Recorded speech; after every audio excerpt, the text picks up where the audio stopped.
જો હું તમને સાચે સાચું કહી દઉં ને તો આ રોલ મેં 2 થી 3 વખત બનાવ્યા અને દર વખત ઓછા જ પડ્યા છે. જો તમે બનાવવાના હોય તો થોડા વધારે જ બનાવજો.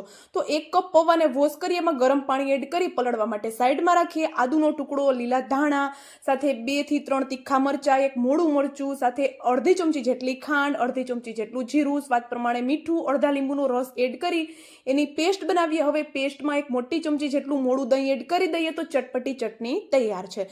હવે પૌવા છે એ પણ સરસ એવા પલળી ગયા છે. તો એમાં લીલી બારીક કટ કરેલી મેથી, સિંગદાણાનો પાવડર, સાથે બારીક કટ કરેલું લસણ, આદુ અને મરચાં એડ કરીએ. કેપ્સિકમ અને કોબી એડ કરી દઈએ. લીલા ધાણા, અડધા લીંબુનો રસ અને બેસિક ઘરના મસાલા એડ કરીએ. અડધું પાઉચ જેટલો મેગીનો મસાલો એડ કરીએ.